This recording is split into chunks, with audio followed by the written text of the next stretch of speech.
قال في كتابه الكريم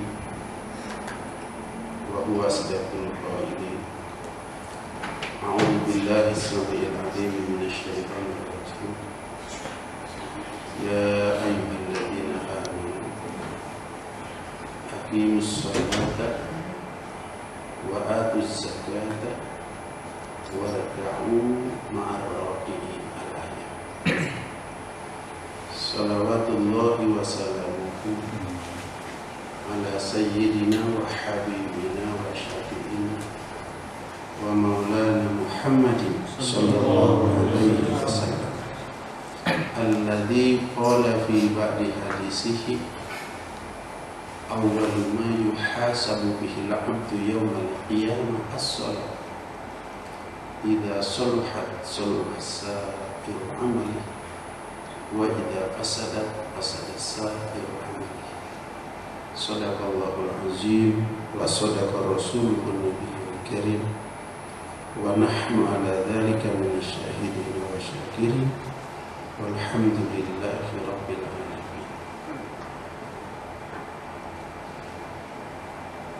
Jamaah sholat maghrib yang insya Allah kita semua dirahmati oleh Allah Subhanahu wa Ta'ala. Dari lubuk hati kita yang sangat dalam, marilah kita bersama-sama memanjatkan puja serta syukur kehadirat Allah Subhanahu wa Ta'ala atas berbagai macam nikmat yang telah dan sedang Allah anugerahkan kepada kita. Apakah nikmat-nikmat itu berupa nikmat zahirnya maupun nikmat-nikmat itu berupa nikmat batinnya yang Allah Subhanahu wa Ta'ala anugerahkan kepada kita sejak kita berada di dalam rahim ibu kita sampai dengan saat ini, yang tidak terhitung jumlahnya lagi tidak ternilai harganya. Allah berfirman di dalam Al-Quran, A'udzu billahi minasyaitonir rajim, wa in ta'uddu nikmatallahi la tuhsuha. Yang artinya, andai kalian mau menghitung-hitung nikmat Allah yang Allah Subhanahu wa Ta'ala anugerahkan kepada kalian, pasti kalian tidak akan pernah mampu menghitung. Dalam keterangan lain, andai setiap pohon, dahan, dan ranting yang ada di dunia dulu, sekarang, dan yang akan ada sampai hari kiamat, semuanya dijadikan pena untuk menuliskan setiap nikmat Allah yang Allah anugerahkan kepada kita. Dan andai setiap daun-daun yang pernah ada, sedang ada, akan ada sampai hari kiamat nanti dijadikan lembaran kertasnya untuk menuliskan setiap nikmat Allah yang Allah anugerahkan kepada kita. Dan air yang ada di lautan bahkan ditambah, dilipat gandakan sehingga 7 kali lipat bisab'ati abkhurin. Semuanya dijadikan tinta untuk menuliskan setiap nikmat Allah Subhanahu wa Ta'ala. Maka pohon, dahan, dan ranting akan habis, daun-daun yang dijadikan lembaran kertasnya akan habis, air di lautan ditambah 7 kali lipat akan kering, nikmat Allah tidak akan habis ditulis. Kemudian nikmat apa saat ini yang paling harus kita syukuri kehadirat Allah Subhanahu wa Ta'ala? Karena ada sebuah perintah daripada Allah Subhanahu wa Ta'ala, wa amma bi ni'mati rabbika fahaddits. Dan adapun nikmat yang datang dari Rabbmu, fahadis, engkau harus ceritakan. Yang baru saja kita dapatkan nikmat daripada Allah Subhanahu wa Ta'ala apa? Dan ini paling harus kita syukuri kehadiran Allah Subhanahu wa Ta'ala. Bahkan mungkin dibandingkan dengan nikmat-nikmat yang lain. Nikmat apakah itu? Nikmat berupa hidayah. Dengan nikmat berupa hidayah tersebut, Allah memudahkan kepada kita untuk melangkahkan kedua belah kaki, melanggangkan kedua belah tangan, menghadapkan jiwa dan raga kita berada di rumahnya Allah Subhanahu wa Ta'ala, berada di masjid Allah Subhanahu wa Ta'ala yang 14,5 abad yang silam. Rasulullah Sallallahu Alaihi Wasallam bersabda dalam salah satu hadisnya, khairul biqa'i masajid. Sebaik-baik tempat di dunia ini adalah setiap masjid-masjid Allah Subhanahu wa Ta'ala. Semulia-mulia tempat di dunia ini adalah setiap masjid-masjidnya Allah Subhanahu wa Ta'ala.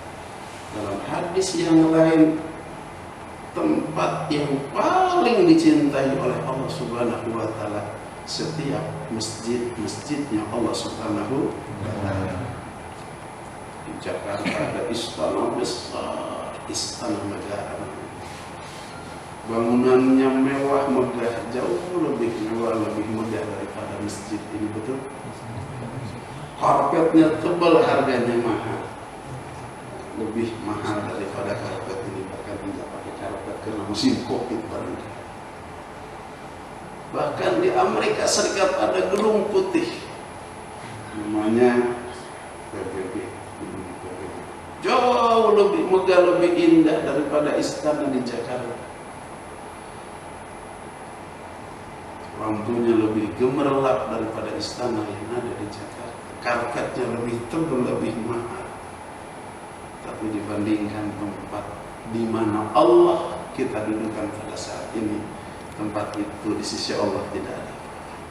Ini adalah tempat termulia, tempat yang paling dicintai oleh Allah Subhanahu wa Ta'ala.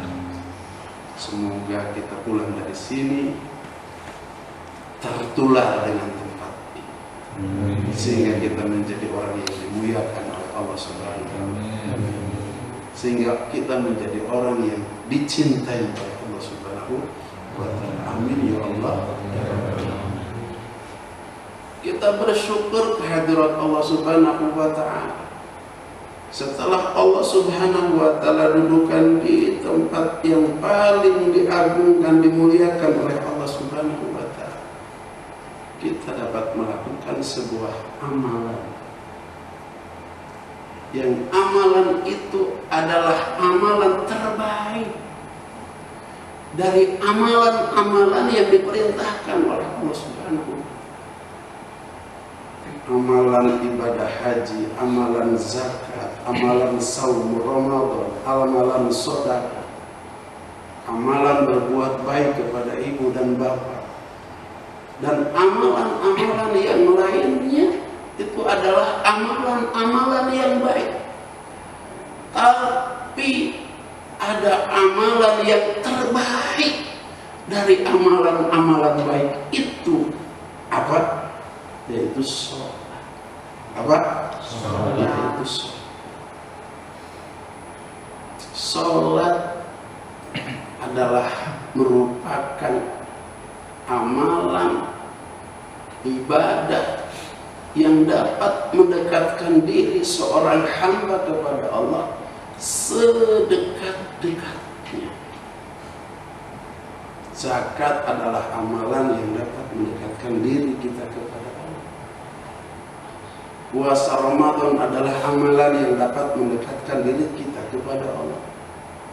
Ibadah umroh, ibadah haji itu amalan yang dapat mendekatkan diri kita kepada Allah.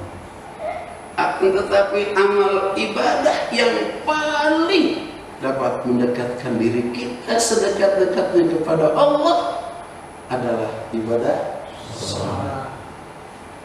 Bagaimana ibadah sholat tidak merupakan ibadah yang dapat mendekatkan diri kita kepada Allah sedekat-dekatnya? Allah berfirman di dalam Al-Quran, A'udzu billahi minasy syaithanir rajim. Innas salata kanat 'alal mu'minina kitaban mawquta.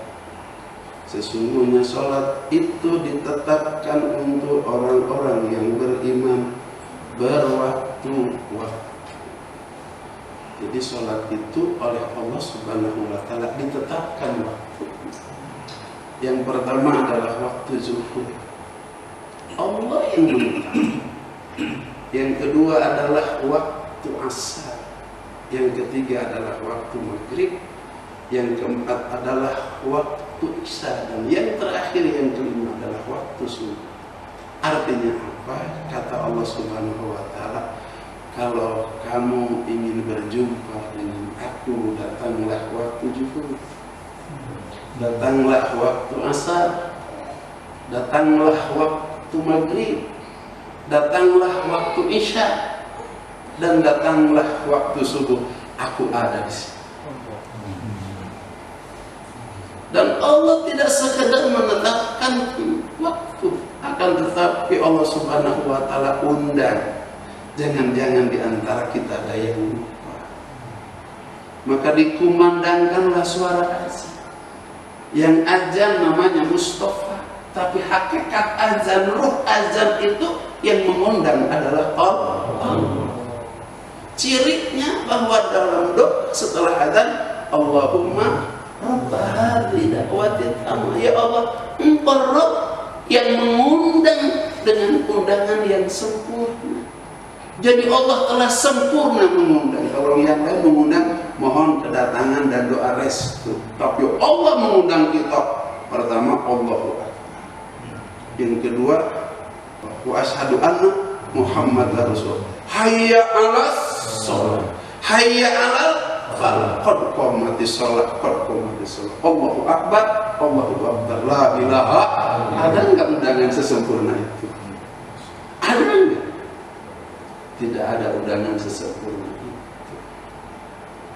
Allahumma Rabb hadhihi da'wati tamma. Ya Allah, Engkau adalah Rabb yang mengundang, yang undangan sangat sempurna. Diundang oleh Allah Subhanahu wa taala. Kalau di antara kita kemudian di hello oleh presiden di istana dalam 1 kali 24 jam atau 1 hari, di hello 5 kali. Bang Nuh, datang dong ke istana. Asar di hello lagi, maghrib di hello lagi, isya di hello lagi, subuh di tengah orang tidur di hello.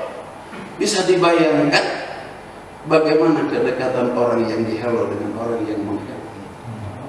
Bisa dibayangkan bagaimana kedekatan orang yang diundang dengan orang yang mengundang. Bisa dibayangkan. Subhanallah.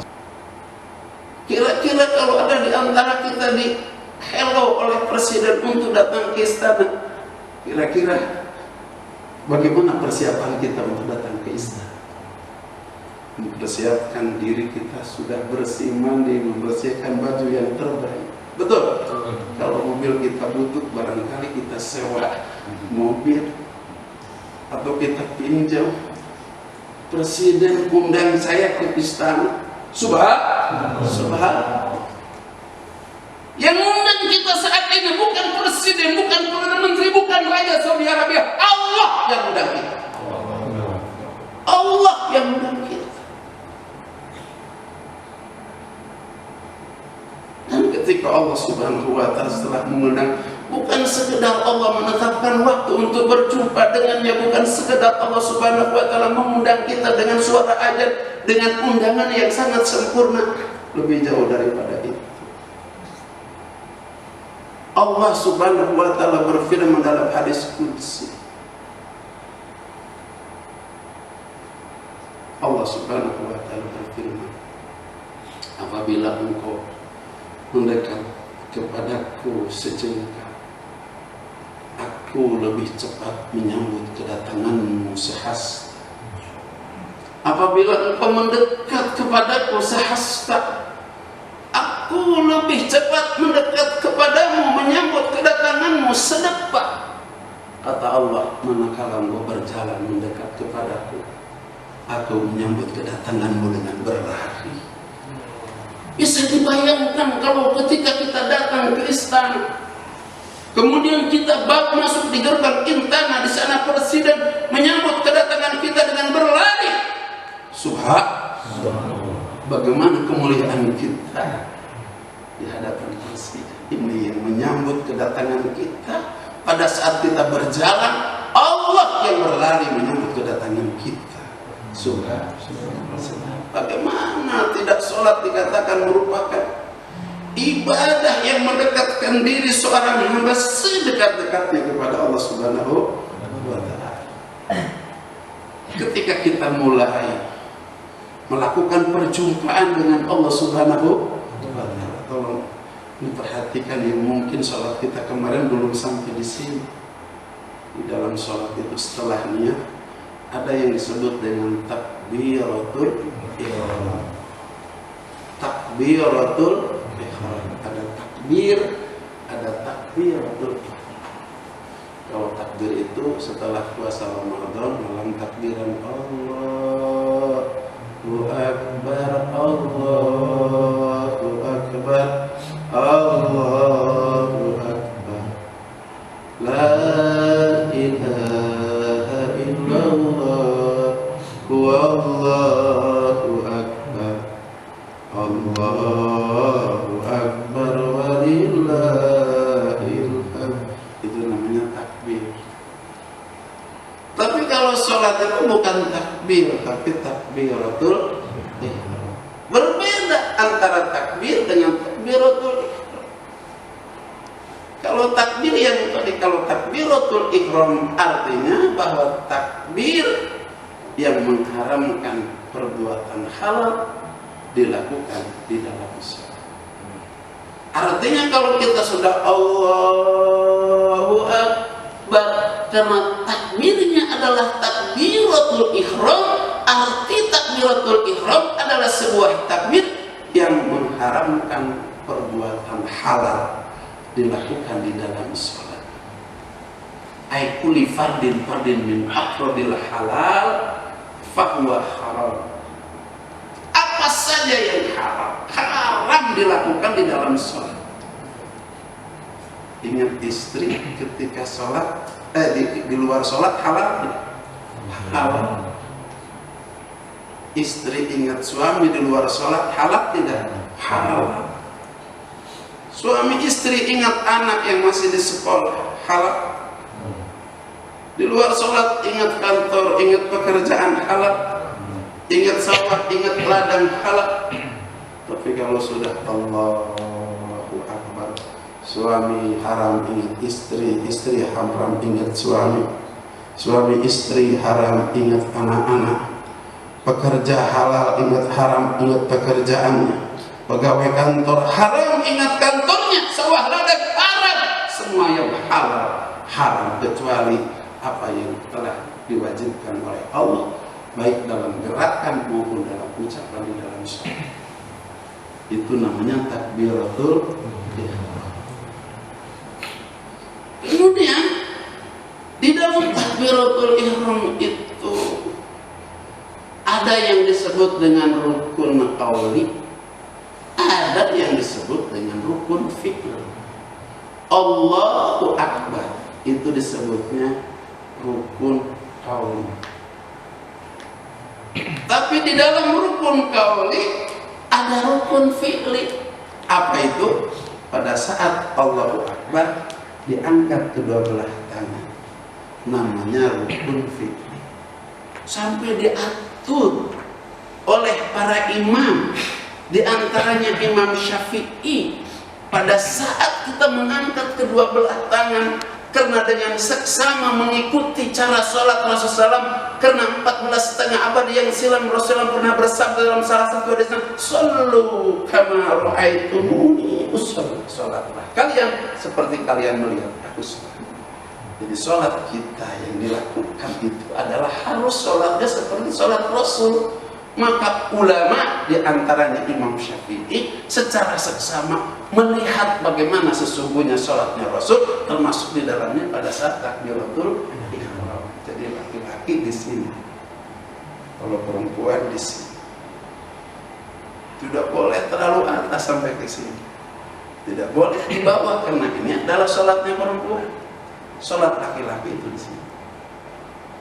Tapi kalau ada yang sholatnya kayak begini, belakang tempat perempuan, karena itu model sholat untuk perempuan. Sebaliknya kalau ada di sebelah sana sholatnya begini, diangkat, harus maju ke depan. Yang begitu adalah sholatnya laki-laki. Jadi perempuan di sini, laki-laki di sini. Yang menjadi pertanyaan, kenapa Rasulullah Shallallahu Alaihi Wasallam mencontohkan kepada kita bahwa di dalam takbiratul ihram setelah rukun qauli Allah Akbar, kemudian kita harus mengangkat kedua belah tangan, laki-laki di sini dan perempuan di sini. Tentu Rasulullah SAW tidak semata-mata mengangkat kedua belah tangan kalau tidak ada artinya. Karena hanya orang gila yang melakukan suatu pekerjaan kemudian tidak tahu dengan arti. Kalau di depan nanti ada mundar-mandir, ngapain mundar-mandir? Tahu. Kira-kira orang itu orang apa? Hah? Terus habis takbiratul ihram, Allahu Akbar. Pak, tadi waktu takbir Bapak diangkat kedua belah tangan, maksudnya apa? Nggak tahu. Kira-kira sama nggak sama yang tadi kira-kira? Ini pentingnya kita tahu bahwa ketika diangkat kedua belah tangan pada saat takbiratul ihram, apa artinya? Artinya ada 3, Bapak Ibu sekalian. Yang pertama, diangkat kedua belah tangan pada saat takbiratul ihram, bahwa kita sedang mengagungkan Allah. Apa? Karena kalau mengagungkan makhluk mah begini, kemarin kan kita sudah 17 modal inspektur upacara hormat, dia boleh begini, diomelin sama inspektur itu sholat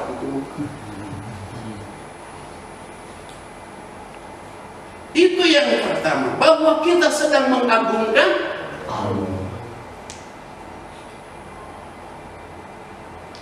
Kalau mengagungkan Allah itu dua belah tangan, karena kita sedang mengagungkan Zat yang Maha Agung. Tidak ada zat yang keagungannya dikalahkan oleh siapa. Itu yang kedua, diangkat kedua belah tangan, bahwa artinya antara diri kita dengan zat Allah Subhanahu wa Ta'ala tidak ada yang menghalangi, walaupun dengan sehelai rambut. Direct, bahwa kita langsung sedang berhadapan dengan Allah Subhanahu wa Ta'ala. Itu makna yang kedua, bahwa kita sedang berhadapan dengan Allah. Makna yang ketiga, berhadap-hadapannya dengan Allah Subhanahu wa Ta'ala, antara diri kita dengan Allah tidak terhalang walaupun dengan selembar rambut, selembar benang. Kita langsung sedang berhadapan dengan Allah. Subhanallah. Kalau kita menghormat, mengagungkan orang, kemudian orangnya tidak ada, padahal di komando, hormat, gerak inspektur upacaranya lagi ke WC, kira-kira hormat nggak kita? Karena kita takut dianggap orang gila. Mana yang hormat sah?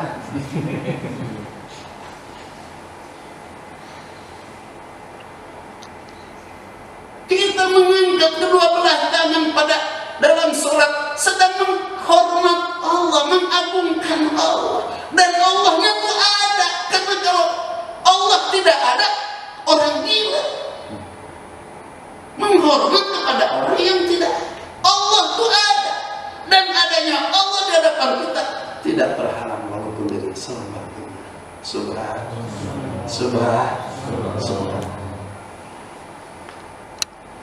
Kemudian setelah takbiratul ihram ada yang disebut dengan doa iftitah. Allahu akbar kabira walhamdulillahi katsira wa subhanallahi bukratan wa asila inni wajjahtu wajhiya lilladzi fataras samawati wal ardh. Subhan. Allah akbar kabira, Allah besar, dan Allah subhanahu wa ta'ala kebesarannya tidak ada yang dapat menandingi. Makanya kita hormat agungkan. Walhamdulillahi katsira, dan memuji kepada Allah katsira yang banyak, bukratan wa asila, pagi dan petang. Inni wajah, sesungguhnya aku menghadapkan wajahku, wajhiya lilladzi fataras samawati, kepada wajah pencipta 7 lapis langit, pencipta 7 lapis bumi. Baru kita berpikir inna sholati wa nusuki wa mahyaya wa mamati lillahi rabbil alamin, sesungguhnya sholatku dan ibadahku, wa mahyaya hidupku, wa mamati lillahi rabbil alamin, aku persembahkan hanya untuk Rabb seluruh sekalian. Kalau kita sedang berhadapan dengan, dulu kan kita suka muji dengan istri kita, sesungguhnya matiku hidupku hanya untuk engkau seorang, tapi singkaunya orang apa kita namanya? Orang apa kira-kira? Apakah kita dalam sholat ini menjadi orang gila? Tidak. Kita sedang menyampaikan curahan hati kita di hadapan Allah subhanahu wa ta'ala. Sesungguhnya ibadah, sholatku dan ibadahku, bahkan hidup dan matiku hanya dipersembahkan untuk engkau ya Rabb seluruh sekalian. Subhan. Kemudian tentu kita bertanya, apakah kita ujug-ujug menyampaikan ungkapan hati kita yang sangat dalam kepada Allah subhanahu?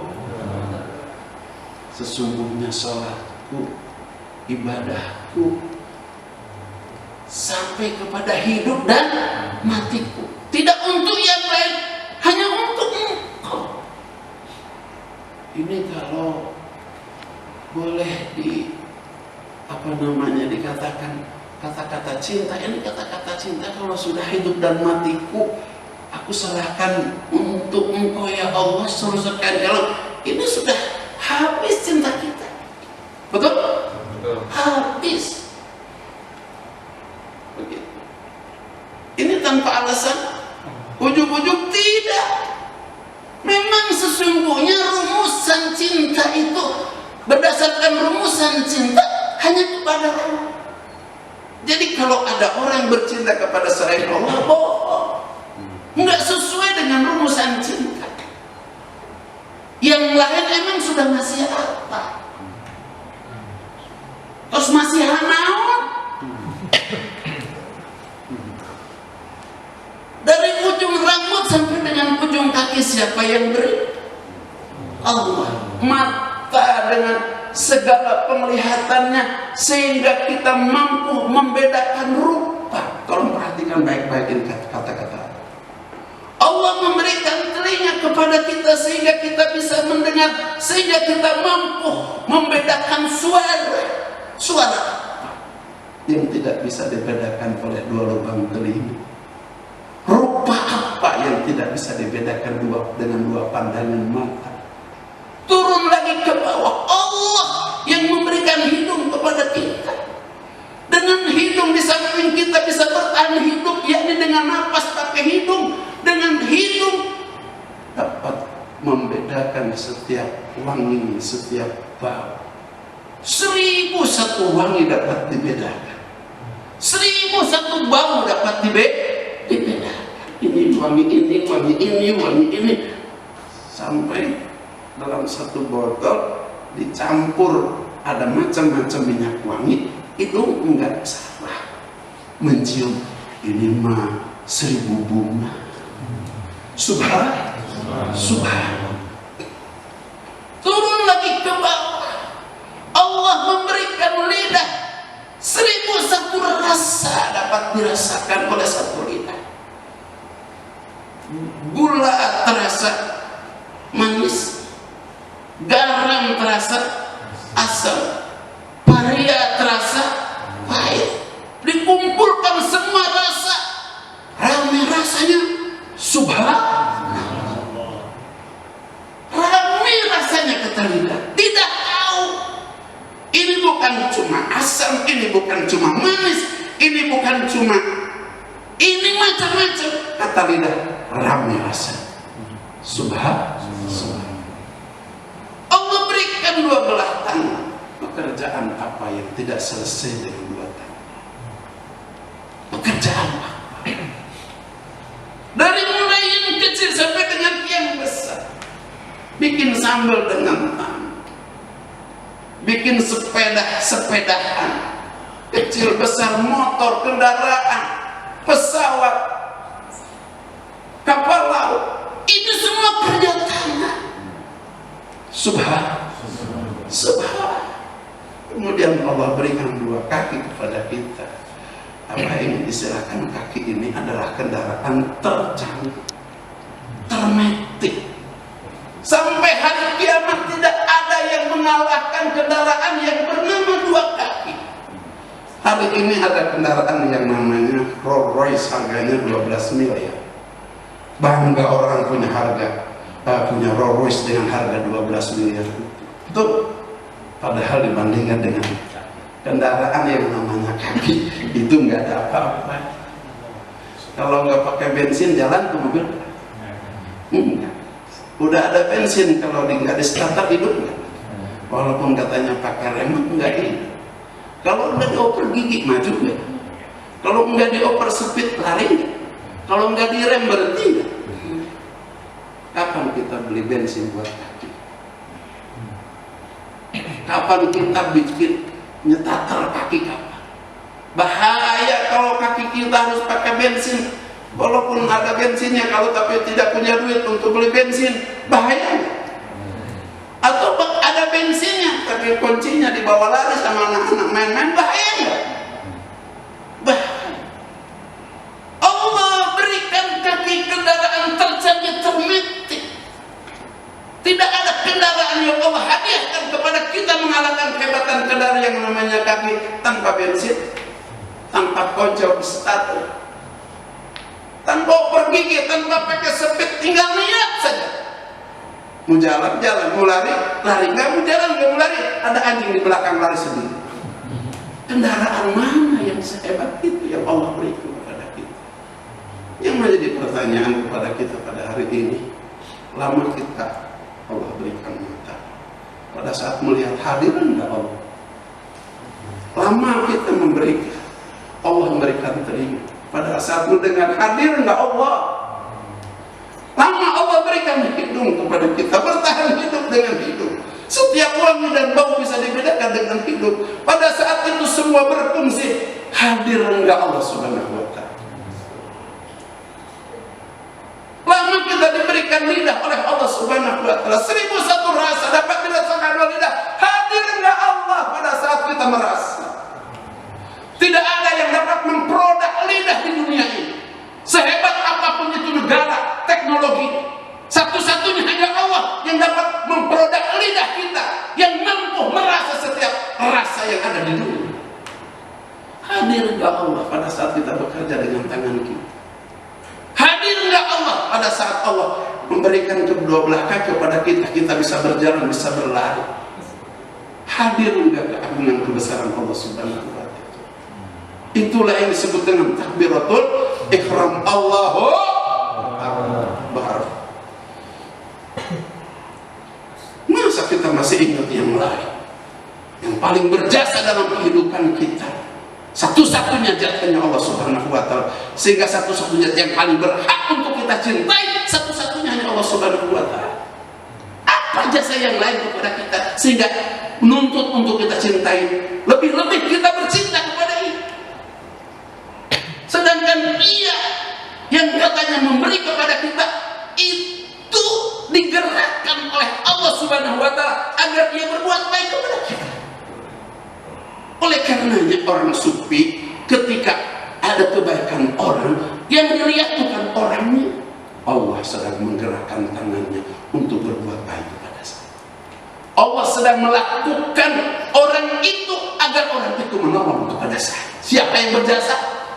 Allah. La ilaha illallah. Oleh karenanya mengungkapkan dalam salat kita melalui yang disebut dengan wa iftitah, inna salati wa nusuki wa mahyaya wa mamati lillahi. Jadi kalau kita tahu semacam ini, sholat kita kira-kira khusyuk. Ini yang Abah katakan, bahwa sholat adalah merupakan amalan yang paling dapat mendekatkan diri ke hadirat Allah Subhanahu wa Ta'ala sedekat-dekatnya. Karena waktu yang membatasi kita, masih ada